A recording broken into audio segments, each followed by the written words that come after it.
তো চোখের ভিতরে একটা পাতলা স্তর রয়েছে যেটাকে আমরা বলে থাকি রেটিনা, যেটাকে আমরা চোখের পর্দা বলে থাকি। তো এই রেটিনা কিন্তু আমাদের চোখের সবচেয়ে গুরুত্বপূর্ণ একটা পর্দা। তো এই যে পর্দার সমস্যাটা কিন্তু একবার হলে যতটা ক্ষতি হয়েছে সেটাকে কিন্তু রিকভারি করা নেক্সট টু ইম্পসিবল হয়ে যায়। তো এই পর্দার ক্ষেত্রে আমাদেরকে অত্যন্ত বেশি সজাগ থাকতে হবে, এবং এই সমস্যাটাই এখন বেশি বেশি দেখা যায়। যেমন আমি আগের ভিডিওতে অলরেডি বলেছি যে চোখে স্ট্রোক, যেটা কিন্তু এই পর্দাতেই হচ্ছে। তো এই যে রেটিনার কোনো সমস্যা যদি আপনার দেখা যায় তাহলে কিন্তু আপনি ঝাপসা দেখবেন, আপনি অন্ধকার দেখবেন, চোখের সামনে ছায়া দেখতে পাবেন।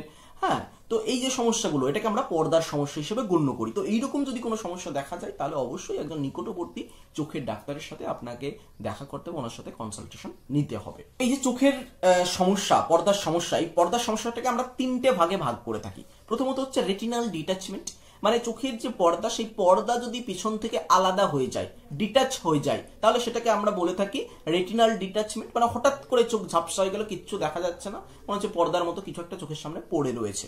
দেন ডায়াবেটিক রেটিনোপ্যাথি। ডায়াবেটিক রেটিনোপ্যাথি, যাদের ডায়াবেটিস রয়েছে সেটাতে রক্তনালীগুলো ক্ষতিগ্রস্ত হয়, শিরা ফেটে ব্লিডিং হয়ে যাচ্ছে, সেটাকে আমরা ডায়াবেটিক রেটিনোপ্যাথি বলা হয়। এই ডায়াবেটিক রেটিনোপ্যাথিতে দেখা যাচ্ছে হঠাৎ ঝাপসা হয়ে যাচ্ছে, এটা হচ্ছে একটা লক্ষণ মাত্র। তার সাথে সাথে রয়েছে 3 নাম্বার ম্যাকুলার ডিজেনারেশন। আমাদের চোখে রেটিনার একটা কেন্দ্রীয় স্থান রয়েছে যেটাকে আমরা বলে থাকি ম্যাকুলা। সেই ম্যাকুলাতে যদি ডিজেনারেশনও হয় তাহলে সেটাকে আমরা ম্যাকুলার ডিজেনারেশন বলে থাকি। তো এটার ক্ষেত্রে দেখা যাচ্ছে কোনো একটা লাইন সোজা রয়েছে সেটাকে বাঁকা দেখাচ্ছে, কোনো একটা জিনিসকে আমরা বাঁকা দেখছি, তার মানে সেটা ম্যাকুলার ডিজেনারেশন ঘটছে।